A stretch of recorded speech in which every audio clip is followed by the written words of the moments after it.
같이 한번 1절부터 8절 말씀 같이 한번 읽겠습니다. 시작.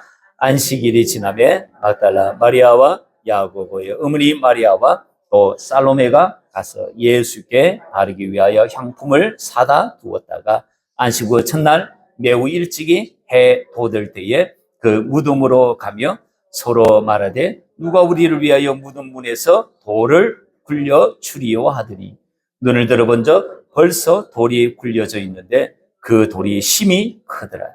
무덤에 들어가서 흰옷을 입은 한 청년이 우편에 앉은 것을 보고 놀라매 청년이 이르되 놀라지 말라. 너희가 십자가에 못 박히신 나사렛 예수를 찾는구나. 그가 살아나셨고 여기 계시지 아니하니라. 보라, 그를 두었던 곳이니라. 가서 그의 제자들과 베드로에게 이르기를 예수께서 너희보다 먼저 갈릴리로 가시나니 전에 너희에게 말씀하신 대로 너희가 거기서 배우리라 하라 하는지라. 여자들이 몹시 놀라 떨며 나와 무덤에서 도망하고 무서워하여 아무에게 아무 말도 하지 못하더라. 아멘. 오늘 부활절 설교를 하기 전에 지난주에 우리가 십자가에 대해서 이렇게 설교를 같이 나누었지 않습니까? 예수님의 십자가의 죽으심이 없이 부활이 없습니다. 그래서 십자가를 지신 이유에 대해서 성경이 뭐라고 하고 있는지 우리가 잠시 보고 오늘 부활절 설교로 넘어갔으면 좋겠습니다. 우리 주님께서 십자가를 지신 이유에 대해서 몇 가지를 말씀을 하고 있었습니다. 골로새서 1장 22절에서는 흠없고 책망할 것이 없는 자로 그 앞에 우리를 세우시기 위해서 예수님이 십자가에 죽으셨다라고 말씀하고 있었습니다. 데살로니가전서 5장 10절에서는 뭐라고 말씀하고 있냐니까 깨어있든지 자든지 자기와 함께 살게 하시려고 주님께 십자가를 지셨다라고 말씀을 하고 있습니다. 그리고 고린도후서 5장 15절에서는 뭐라고 말씀하고 있냐니까 자기를 위해 살지 않고 다시 살아나신 이를 위하여 살게 하시려고 주님께서 십자가를 지셨다라고 말씀을 하고 있으시더라고요. 그리고 히브리서 10장 9절 10절에서는 뭐라고 말씀하고 있냐니까 그 첫째 것을 폐하시고 첫째 언약을 폐하시고 둘째 언약을 세우려고 주님께서 십자가를 지셨다라고 말씀을 하고 있으십니다. 이것을 쭉 종합해보면 한마디로 두 번째 언약을, 새 언약을 우리 속에 두시려고 주님께서 십자가를 지신 것이에요. 주님께서 우리 가운데 두 번째 언약을, 새 언약을 우리 가운데 이루어 주셔야지만이 우리가 흠없이 주님 앞에 설 수도 있고, 그리고 주와 함께 영원히 같이 살 수도 있고, 그리고 자기가 아닌 주를 위해서 우리가 살 수 있기 때문에.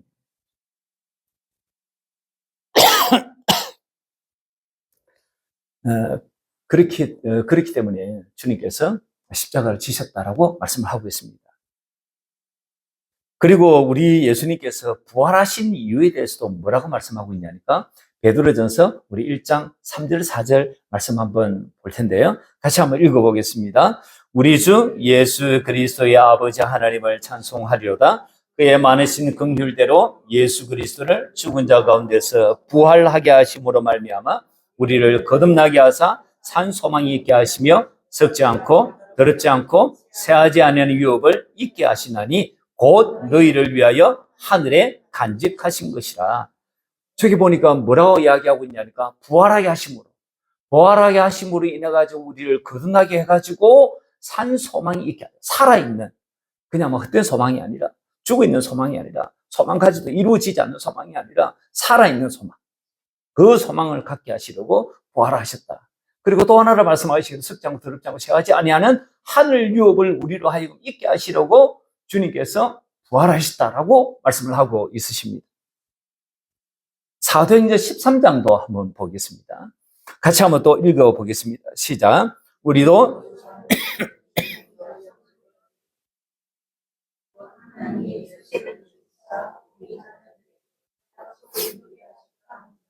네, 저기 보니까 조상들에게 하신 아브라함 그리고 이삭, 야곱에게 하신 그 약속을 이루어 주시려고 주님께서 그렇게 다시 일어나셨다, 부활하셨다라고 말씀을 하고 있으십니다.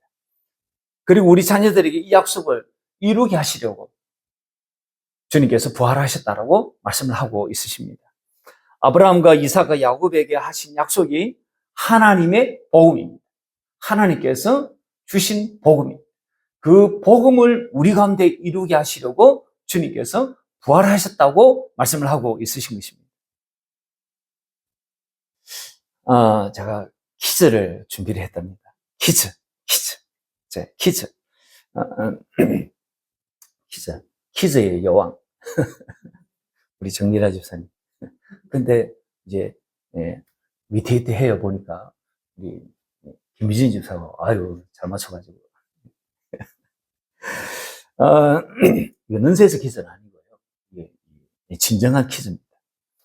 아름다움과 완전한 선을 상징하고 부활절을 상징하는 꽃이 있답니다. 그 꽃이 뭘까요? 뭐라고요? 샤론? 샤론? 샤론의 꽃. 그렇군요. 혹시 무슨 꽃일까요?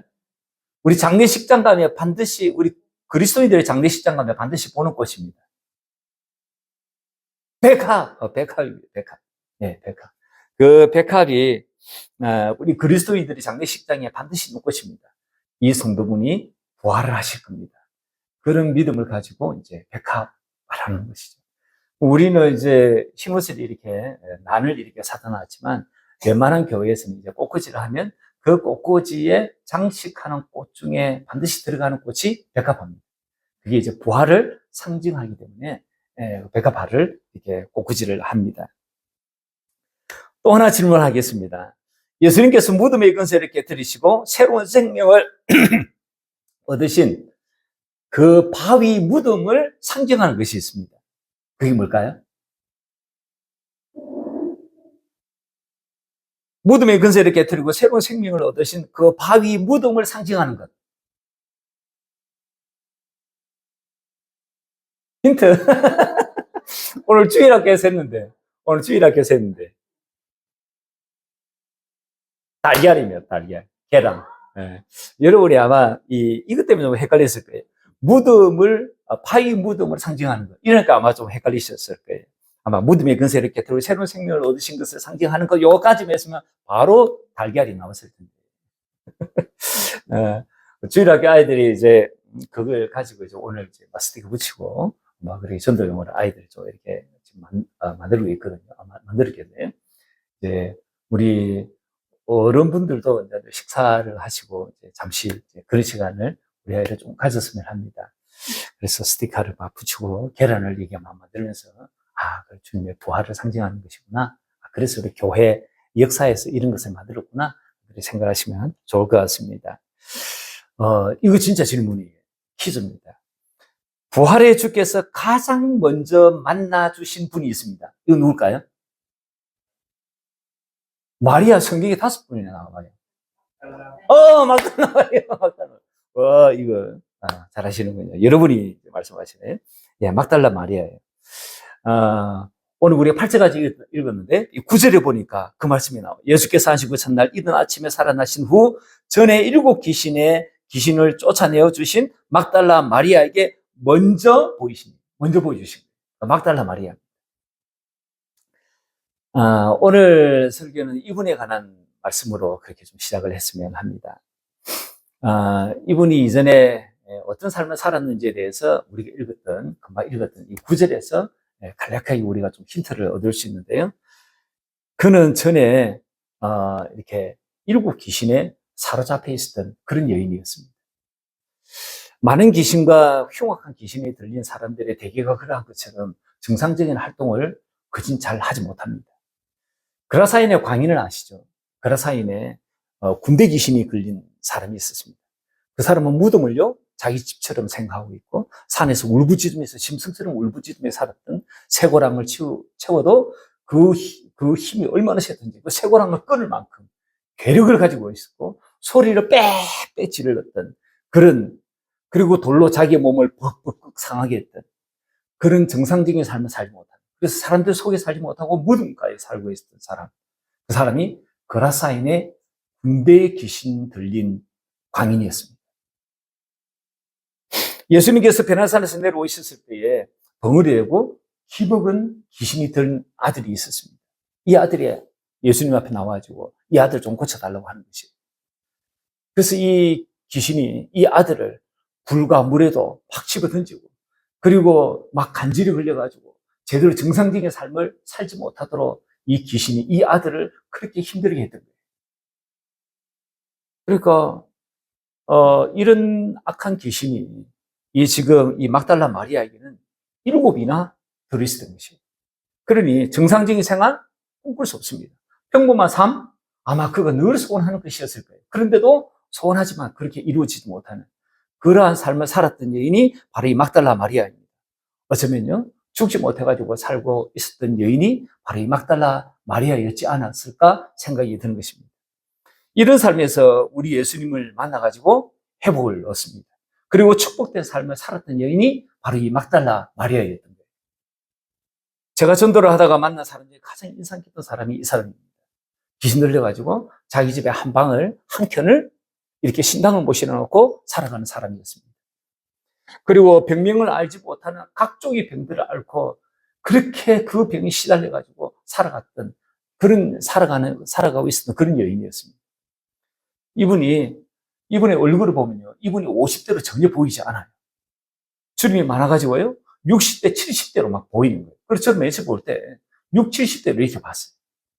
그런데 이 사람하고 대화를 하고 알다 보니까 이 사람이 50대 아주머니였던 거예요. 제가 그때 30대였는데 그랬던 여인인 거예요. 병원에 가면 병명을 알지 못합니다. 심병이 그렇거든요. 심병이 그래요. 병을 알지 못해요. 병을 앓고 있는데 너무너무 통증이 오는데 이 병의 병명이 드러나지 않아요. 그래서 일상적인 생활을 너무너무 하기 힘들어요. 1층에 자기 딸이 살고 있는데 이 귀신이 자꾸 이 딸에게 자기 이 귀신을 물려주라고 이야기하는 거예요. 세습이에요. 세습하라고 이야기를 하는 거죠. 그런데 이 귀신을 물려줄 수가 없습니다.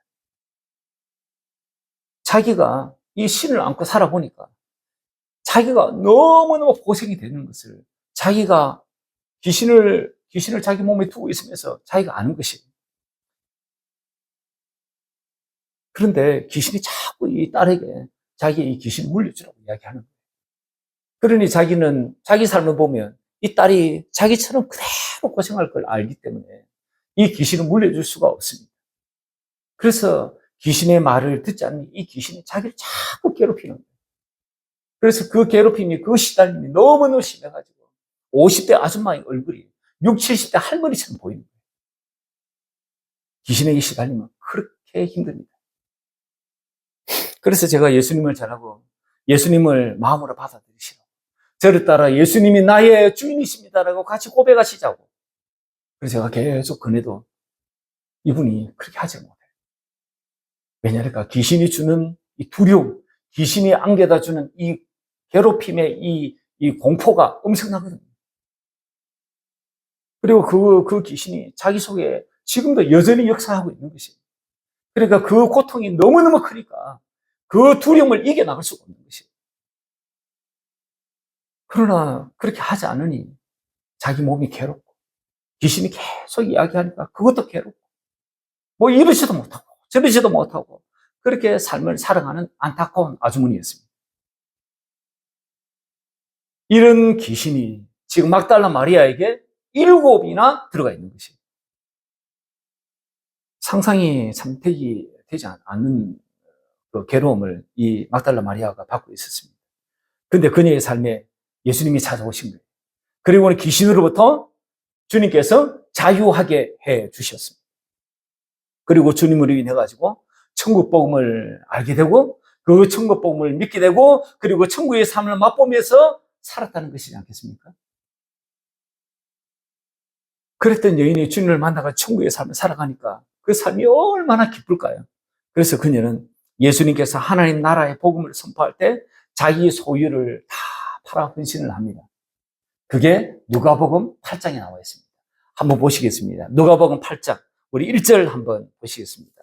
뒤로 조금 이렇게 넘겨보시죠. 조금 넘겨보시면 누가복음 8장에 나옵니다. 8장 우리 1절, 2절, 3절을 한번 보시면요. 누가복음 8장 우리 1절, 2절, 3절 우리 같이 한번 보겠는데요. 같이 한번 보시죠. 누가복음 8장 1절, 2절, 3절입니다. 같이 한번 보겠습니다. 그 후에 예수께서 각 성과 마을에 두루 다니시며 하나님의 나라를 선포하시며 그 복음을 전하실세 12 제자가 함께 하였고 또한 악귀를 쫓아내심과 병고침을 받은 어떤 여자들 곧 7 귀신이 나간 자 막달라인이라 하고 하는 마리아와 헤롯의 청지기 부사의 아내 요한나와 수산나와 다른 여러 여자가 함께하여 자기들의 소유로 그들을 섬기더라. 요 막달라 마리아가 맨 앞에 나오죠? 막달라 마리아. 자기들의 소유로 예수님의 이 사역을 섬겼던 것이에요.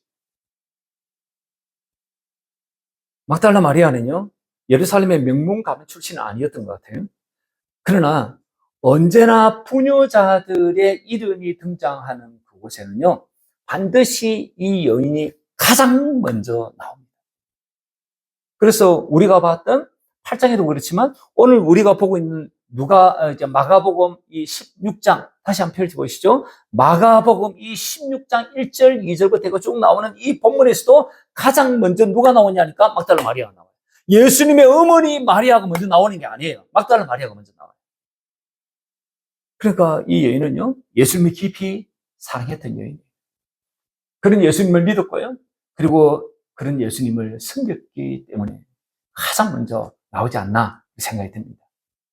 빼당한 사람은요, 이렇게 가장 먼저 나오니까 예수님하고 어떤 육적인 어떤 정분이 있지 않았을까? 이렇게 추측하는 그런 사람도 있습니다. 자기가 빼당하니까. 모든 보는 것이 다 빼당한 거예요. 그렇게 보는 학자들이 있습니다. 그런 사람이 학자예요, 학자. 아주 그런 악한 놈이가 학자예요, 학자. 그리고 막달라 마리아는요, 십자가의 그 현장, 가장 가까운 지금 거리에서 주님을 그렇게 쫓았던 여인입니다. 수제자 베드로요, 예수님을 모른다고 부인하고, 그리고 욕하고, 그리고 저주하고 떠나갔던 이 베드로와 달라요. 그리고 예수님을 팔아먹었던 가룟 유다하고도 달라요. 나머지 제자들은 주님을 다 버리고 도망갔어요. 그러나 이 마리아는요, 주님의 어머니 마리아와 함께 예수님을 지금 거리에서 지켜봤던 그런 여인입니다. 그리고 주님께서 십자가에서 신음하고 고통하시다가 오후 3시에 그렇게 돌아가시지 않습니까?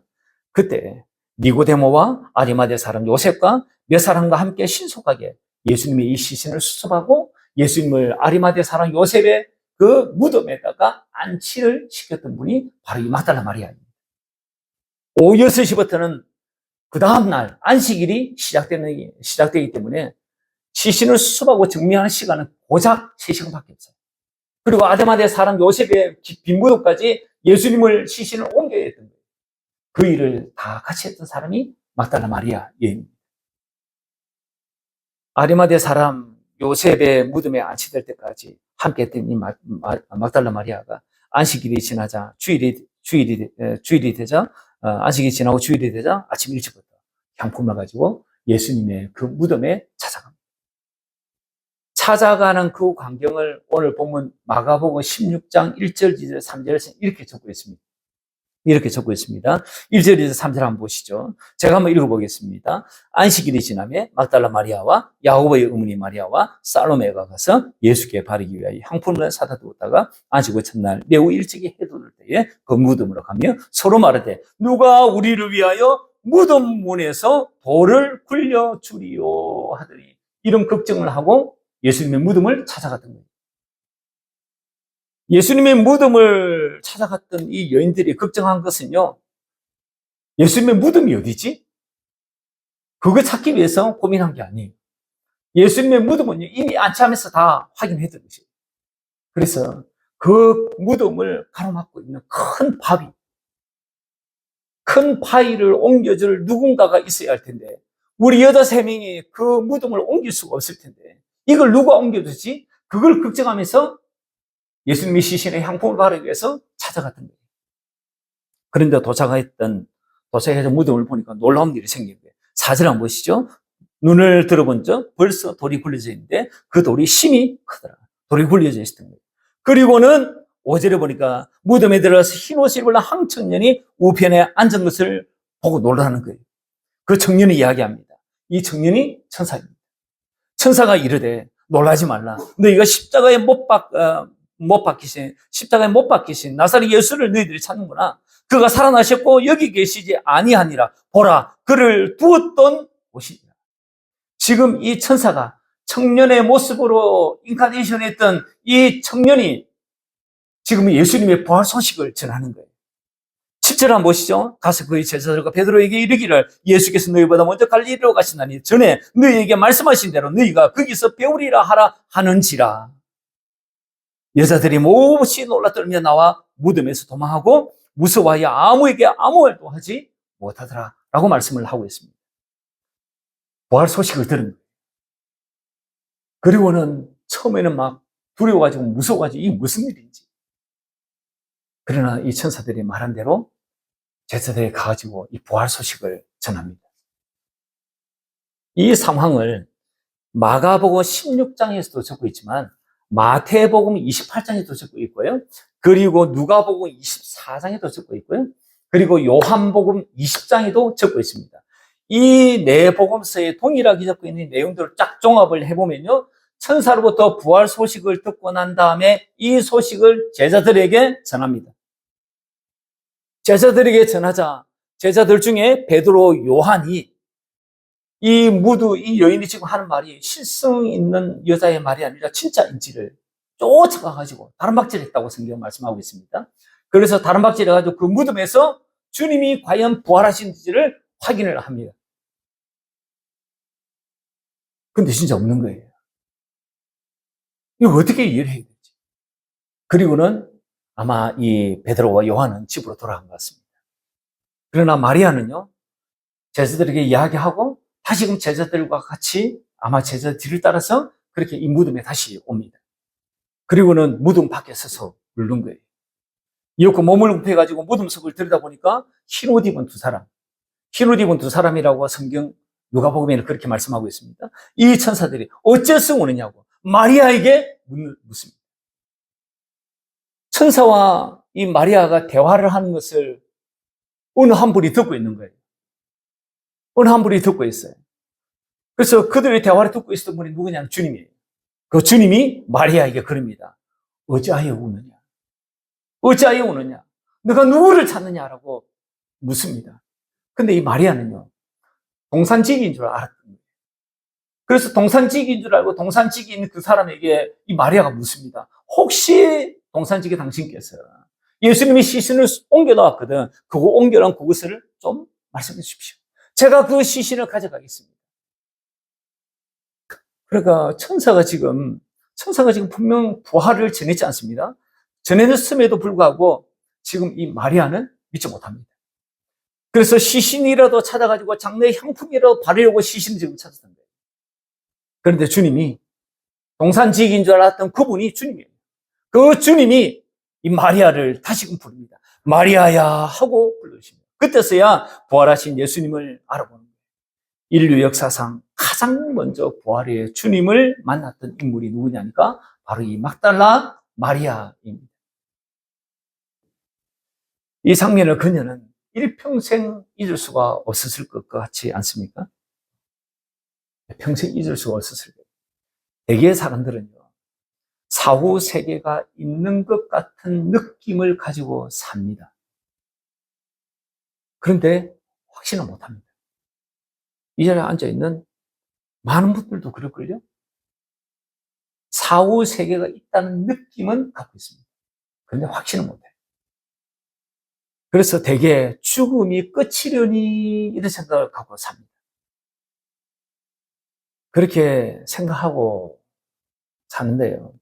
근데 그렇게 생각하고 살자니 찜찜한 거예요. 내 옆에 있는 교회 다니는 많은 사람들이 막 천국이 있다고, 막 지옥이 있다고, 막 그렇게 자기들 실제 믿는지 안 믿는지 잘 모르겠지만 그러나 막 소리치고 다니는 것을 보니까 그런 거예요. 그리고 불교도들도 극락왕성이 있다는 둥, 사람이 뭐 죽고 윤회한다는 둥, 사람이 이 세상에서 이제 악한 일을 하면 나중에 개로 태어난다는 둥, 아니면 왕자, 공주로 태어난다는 둥, 이런 말들을 사후세계 이야기를 하니까, 아니, 이 사후세계를 믿지 않자니 뭔가 찜찜한 거예요. 마리아라고 해서 크게 다를까요? 저는 다르지 않다고 봅니다. 지금 천사가 이야기해줘도, 마가복음 16장에 천사가 지금 부활하셨다고 예수님이 이야기를 해줘도 지금 믿지 않아요. 주님이 부활하시기 전에, 주님이 십자가를 지시기 전에 내가 죽을 거다. 대제사장과 서기관들에 의해 내가 죽을 거다. 그리고 죽은 이후에 3일 만에 다시 살아날 거다. 그걸 3번씩이나 공식적으로 이야기를 해줬습니다. 그런데도 믿지 않아요. 유대 전통 종교에서도 부활을 이야기를 합니다. 부활을 가르쳤어요. 회당에서 가르치는 것을 이 여인이 배웠을 거예요. 가르친다고 다 그것을 믿는 것은 아니죠. 그래서 바리새인들은 부활을 확실하게 믿어요. 그런데 사두개인은 믿지 않죠. 그러나 바리새인들이 존경받는 그룹이었기 때문에 그 사람들이 했던 말을 여전히 이 막달라 마리아도 들었을 거예요. 그래서 부활을 알고 있었습니다. 근데 듣는다고 다 믿어지는 것은 아니지 않습니까? 그래서 무덤을 찾아 상심한 마음을 가지고 사별에, 예수님과의 사별의 슬픔의 마음을 가득 안고 시신에라도 향품을 발라주기 위해서 예수님을 찾았던 것입니다. 죽음 이후를 믿지 않습니다. 천국, 지옥 믿어지지 않아요. 그런데 부활의 예수님을 만난 거예요. 부활의 예수님을 만난 거예요. 진짜 부활을 눈으로, 그리고 듣는 귀로 부활하신 그 주님을 확인한 거예요. 그래서 막 만지고 싶은 거예요. 막 만지고 싶은데 주님께서 지금은 만질 때가 아니야. 말씀 한번 보겠습니다. 요한복음 20장 17절입니다. 이렇게 말씀하고 있습니다. 같이 한번 읽어보겠습니다. 시작. 예수께서 이르시되 나를 붙들지 말라. 내가 아직 아버지께로 올라가지 아니하였노라. 너는 내 형제들에게 가서 이르되 내가 내 아버지 곧 너희 아버지 내 하나님 곧 너희 하나님께로 올라간다 하라 하시니라. 성취를 지금 이야기하십니다. 지금 나를 아직 붙들지 마라. 내가 아버지 앞에 지금 올라가야 되니 지금 나를 붙들지 마라. 나를 만지지 말라라고 이야기를 하는 거예요. 이런 주님을 만난 거예요. 죽음이 끝이 아니라는 것을, 천국과 지옥, 사후세계에 있다는 것을 부활의 주님을 보면서 확실하게 알게 된 거예요. 부활의 주님을 만난 마리아. 그 전에 예수님께 십자가에 죽으심을 고스란히 아주 지근거리에서 지켜봤던 여인입니다. 주님께 십자가에 죽으시는 그 모습을 지근거리에서 바라볼 때 이 막달라 마리아의 마음이 어땠을까요? 십자가의 죽음이 가져다 슬픔, 그 마음으로 가득했을 거예요. 여러 다양한 마음들이 있을 텐데 그 마음들도 있을 거예요. 근데 부활하신 주님을 보자 그 슬픔의 마음들이 다 사라집니다. 예수님의 죽음이 가져다 준 절망, 그 절망의 마음도 부활하신 그 주님을 보자 다 사라지는 것입니다. 예수님이 죽으시는 것을 볼 때에 마리아나 제자들이 주님께 걸었던 그간의 기대, 주님께 걸었던 소망, 주님의 십자가 죽으신 보자 다 그것이 사라지지 않겠습니까? 지금껏 보여줬던 예수님의 공생의 3년에서 주님을 보면서 주님의 행하시는 공생애를 보면서 걸었던 희망, 공생의 3년을 함께 느끼면서 예수님께 걸었던 그 모든 기대, 저분이면 다 돼. 저분이면 다 될 거야. 그래서 그걸 믿고 따랐던 그 모든 것이 예수님이 십자가에 못을 박혀 딱딱딱 박히면서 죽으시는 그 모습을 보면서 그것이 다 무너졌던 것이에요. 근데 지금 부활의 주님을 만나면서 그것이 일순간 다 살아난 것이에요. 부활은요, 막달라 마리아에게 자신의 신앙을 리셋하는, 자신의 신앙을 다시금 정립하고 다시금 정리하고 무너진 그 신앙을 다시금 꼿꼿하게 세우는, 다시금 그의 신앙을 리셋하는 사건이 예수님의 부활 사건이에요. 제자들에게도 무너진 그 마음을 회복시키는 사건이 바로 예수님의 부활 사건이었습니다. 그리고 주님께서 3년의 공생애 동안에 보여주었던 그 모든 것이 재해석이 되고 확고히 믿어지고 그리고 새롭게 이해되는 그런 사건이 예수님의 십자가의 부활 사건이었습니다. 예수님께서 십자가를 지시기 전에 세 번의 순환 예고를 하셨습니다. 그때 그 말씀이 믿겨지지 않았습니다. 예수님께서 세 번씩이나 확실하게 이야기해 주심에도 불구하고 마음에 담겨지지 않아요. 제자들이 귀에 그 말씀이 들려지지 않아요. 게나사렛의 그 독특한 경험, 모세가 그리고 엘리야가 예수님과 함께 떡하니 서 있는 그 독특한 경험, 그 경험을 잊을 수가 없어요. 그 그림을 잊을 수가 없어요. 두 분이 사라지고 예수님의 떡하니 남고 그때 하늘에서 소리가 들리면서 이제는 이 아들의 사랑하는 아들이니 이제는 너희들 이 아들의 말을 듣고 살아라. 그렇게 하실 그때 저 말이 무슨 말씀인지 그 그림 이해가 되지 않았습니다. 근데 이제는 달라요. 예수님께서 오병이어를 행하시고 난 다음에 아주 애매모호한 말씀을 하셨습니다. 그러면서 예수님께서 내 살 먹어야 돼. 내 살이 참된 양식이야. 내 피를 먹어야 돼. 내 피가 참된 음료라고 이야기하셨을 때 나를 먹어야 너희들이 살아라고 이야기하셨을 때 이 말씀이 도대체 무슨 말씀인지 이 애매한 말씀이 도대체 무슨 말씀인지 우리 보고 식인종이 되야 했던 말씀인가? 수용하기 너무너무 어려웠던 그 말씀 이제는 새롭게 들리는 것이 오해사고 아버지께서 내 이름으로 보내신 성령 그 성령께서 앞으로 오실 거다. 그 성령께서 너희에게 모든 것을 가르칠 거다. 그리고 지금 내가 너희에게 한 이 모든 말들을 생각나게 할 거다. 그 보혜사 성령, 그 진리의 성령, 그 말씀이 부활 사건을 경험하면서 새롭게 이해되기, 새롭게 믿어지고, 새롭게 해석되어지는 순간이었던 거예요. 그리고 부활 이후에 주님이 하시는 말씀, 부활 이전과 같이 기똥을 듣고 흘리지 못합니다. 40일 동안 부활의 주님께서 하셨던 말씀, 아주 가슴 깊이 들어오는 말씀입니다. 저는 들었지만 듣는다고 믿어지는 것도 아니고 듣는다고 알아지는 것도 아니고 듣는다고 마음속에 들어오는 것도 아닌 거예요. 그냥 마음에 들리지도 않아요. 그랬던 말씀이 부활 이후에 주님의 어떤 말씀하시니 이제는 내 마음에 착착착 들어오는 것이 그 주님께서 그러시는 거예요. 성령을 받으라. 성령을 받기 위해 마가의 다락방을 이들은 떠나지 않습니다. 예루살렘 성 떠나지 마라. 저들 떠나지 않습니다. 그래서 오로지 기도에 힘씁니다. 그래서 성령을 받습니다. 마리아도 그 자리에 있었을 것입니다. 그리고 남은 생에 영으로 자신의 마음 가운데 오신 그 예수님과 함께 자든지 깨든지 늘 함께 사시다가 이제는 주님을 만질 수 있는 낙원에 가셨던 것입니다. 여러분, 지금 우리는 막달라 마리아와 같이 신앙생활을 할 수 있고 그렇게 살 수 있도록 주님이 길을 열어놓으셨습니다. 주님이 십자가를 지신 이유, 주님이 부활을 하신 이유, 성천하시고 부활체로 하나님 보좌 우편에 계시고 영으로는 살려주는 영으로 우리 가운데 오신 이유, 아들의 영으로, 그리스도의 영으로, 보혜사 진리의 성령으로 우리에게 오시는 이유는 딱 하나인 것이 우리와 함께 사시는 우리 가운데 함께 사심으로 우리 안에서 당신을 나타내시려고 이것을 다른 말로 두 번째 언약, 새 언약을 나에게 이루어 주시려고 그렇게 부활을, 십자가를 지신 것입니다. 이 약속을 저와 여러분이 믿으셔야 합니다. 주님께서 이 약속을 하시고 내가 반드시 이루어준다.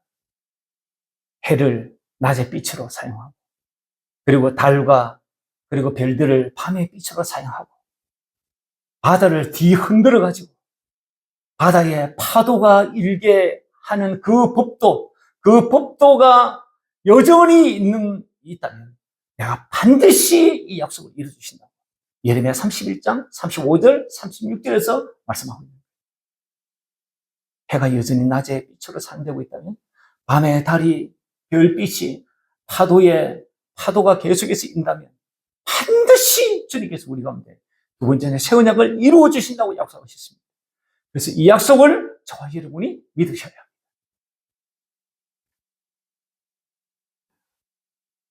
그렇다면요, 이것을 믿는 다음에 저와 여러분이 하나 해야 합니다. 하나 해야 되는 것이 있는데 그게 경건의 훈련입니다. 그래서 기도하고요, 말씀 보셔야 합니다. 말씀 보시면서 주님의 마음을 잘 알려고 기도하셔야 됩니다. 보았던 말씀 중에 특별히 내게 감동되는 말씀이 있다면 그 현장 가운데 기도함으로 현장 가운데 들어가 보는 것입니다. 기도하면서 그 현장에 들어가면서 주님의 마음이, 이때 주님의 마음이 어땠을까? 막달라 마리아를 만나고 부활의 첫 주님을 이 막달라 마리아에게 보이신 주님의 마음이 어떠할까? 그 마음을 계속해서 기도 가운데 들어가는 것입니다. 그러면 어느 날 주님의 그 마음이 보여지는 것입니다. 그것을 주님을 본다라고 이야기를 하십니다. 그것을 보는 사람이 영생이에요. 성경은요, 사람들에게 복음을 외쳐도 받아들이지 않는 이유를 몇 가지를 이야기해요. 제가 지금 이렇게 계속해서 외쳐도 사람들이 믿지 않는 이유 몇 가지가 있다고 성경은 이야기를 해요. 그 첫 번째는 이사야 29장 13절입니다. 29장 13절 같이 한번 읽어보겠습니다. 시작. 주께서 이르시되 이 백성이 입으로는 나를 가까이 하며 입술로는 나를 공경하나 그들의 마음은 내게서 멀리 떠났나니 그들이 나를 경외하면 사람의 계명으로 가르침을 받았을 뿐이라. 그러니까 지금 저를 위시한 사람이 하나님 말씀을 이렇게 이야기를 하는 거예요. 저를 비롯한 사람의 말씀을 듣고 변화되는 사람 없어요. 사람의 말씀으로만 듣고 거기서 딱 그치는 거예요. 집에 가가지고 성령으로 다시금 되새김질해가지고 내 안에서 성령께서 말씀하시는 성령의 음성을 들어야지만이, 그렇게 들어야지만이 말씀이 믿어지는 것이에요. 그렇지 않고서는 사람의 계명으로만, 사람의 입술로 나오는 말씀으로만, 육신의 귀로만 들어가지고는 절대 믿어지지 않아요. 믿는 것처럼 보일 뿐이에요. 그리고 에스겔서 33장 30절도 한번 보겠습니다. 에스겔서 33장 30절 같이 한번 읽어보겠습니다. 시작. 인자야 내 민족이 담 곁에서와 진문에서 너에 대하여 말하여 각각 그 형제와 더불어 말하여 이르기를 자 가서 여호와께로부터 무슨 말씀이 나오는가 들어보자 하고 백성이 모이는 것 같이 내게 나오며 내 백성 내 앞에 앉아서 내 말을 들으나 그대로 행하지 아니하니 이는 그 입으로는 사랑을 내가 나타내어도 마음으로 이익을 따릅니다. 사람들이요, 하나님 말씀을 듣고 그대로 행하지 않아요. 경건에 훈련합시다. 그대로 듣지 않아요. 입으로는 사랑을 나타내도 마음으로 내 앞에 어떤 게 이익이 있을까? 사람은요, 기본적으로 계산하면서 늘 살아요. 그래서 주님이 계산하는 우리를 알기 때문에 계산해보라고 이야기를 하는 거예요. 망대를 지을 때도 계산하지 않고 망대를 짓는 사람이 있느냐? 군사 1만 원 가지고 2만의 적군을 쳐들어갈 때에 계산하지 않고 공격하는 사람이 있느냐? 그것처럼 계산해보라. 믿음의 생활을 할 때 계산해보라. 천국을 얻는 것이, 지금 너희들이 가지고 있는 그 모든 소유를 다 소비해서 천국을 살 수 있다면 계산해보라는 거예요. 그것이 이득이 되면 믿음 생활을 하라고 이야기하는 거지. 얼마나 주님이 자신이 있습니까? 그렇게 말씀하실 거예요. 히브리서 4장 2절도 한번 보겠습니다. 같이 한번 읽어보겠습니다. 그들과 같이 우리도 복음 전함을 받은 자이나 그러나 들은 바 그 말씀이 그들에게 유익되지 못한 것은 듣는 자가 믿음과 결부시키지 아니합니다. 그러다요, 믿음과 결부시키잖아요. 믿지 않는 것이. 먼저는요, 자기가 믿으려고 해야 돼요. 먼저 믿으려고 자기의 의로 믿으려고 해야 돼요. 그것을 주님께서 의로 여기시고요. 그 다음에 이 자기의 의가 부족하다는 걸 알아요. 그래서 주님께서 그 믿음을 온전하기 위해서 하나님의 의를 채롭게 주시는 거예요. 그래야 그 믿음이, 그 의가 온전한 의가 되는 것이에요. 이렇게 전하는데도 믿지 않아요. 믿음과 결부시키자. 믿지 않아요. 그리고 또 하나 보겠습니다. 누가복음 17장 26절 30절의 말씀입니다. 같이 한번 보겠습니다. 시작. 노아의 때와 된 것 같이 인자의 때도 그러하리라. 노아가 방주에 들어갔던 날까지 사람들이 먹고 마시고 장가 들고 시집 가더니 홍수가 나서 그들 다 멸망시켰으며 또 롯의 때와 같이 사람들이 먹고 마시고 사고 팔고 심고 집을 짓더니 롯이 소돔에서 하늘로부터 불과 유황이 비오듯 하여 그들을 멸망시켰느니라. 인자가 나타난 날에도 이러하니라. 주님이 나중에 재림하실 거잖아요. 주님이 재림하실 때도요. 주님이 재림하실 때도 사람들은요, 먹고 사는데 그 마음을 다 쏟아요. 그래서 주님의 재림의 그 주님을 맞이하지 못해요. 그뿐만이 아니에요. 내 마지막 절에 보면 인자가 나타난 날에도 이러한 거예요. 인자에 나타난 주님이 내 안에서 나타나는 그날, 주님이 내 안에 오셔가지고 내 안에서 말씀하시고 나타날 그때도, 주님을 영접해가지고 주님이 내 안에서 나타나는 그때도 여전히 사람들이 이 역사를 이렇게 일어나는 것을 사람들이 관심을 갖지 않아요. 어떻게 하면 먹고, 뭐 어떻게 하면 살지, 어떻게 하면 시집 보고, 어떻게 하면 장가 잘 보내지. 그거 생각한다고. 이 땅에서 일상의 삶에 그냥 집중한다고 하는 날에 관심이 없어요. 그래서 주님이 내 안에 들어오지도 않고, 내 안에 들어오신 그 주님이 말씀하시고 나타나신다고 계속 이야기해도 그것을 믿지 않아요. 그래서 경건의 삶 살지 않아요.